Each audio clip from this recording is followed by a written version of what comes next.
أعوذ بالله من الشيطان الرجيم.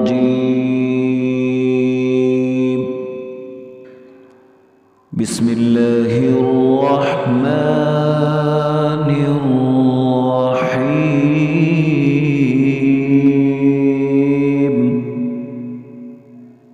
والتين والزيتون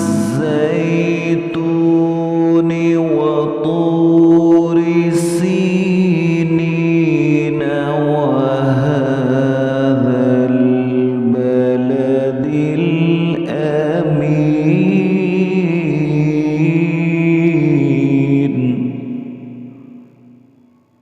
لقد خلقنا الإنسان في أحسن تقويم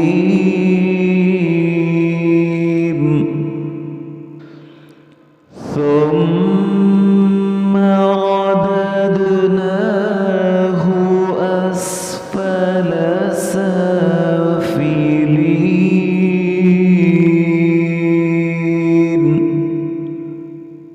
إلا الذين آمنوا وعملوا الصالحات فلهم أجر غير ممنون.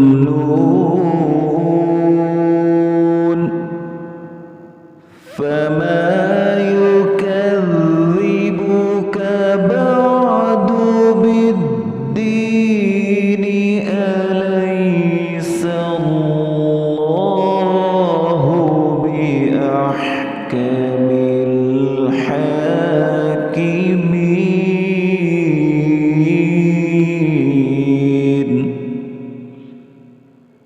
صدق الله.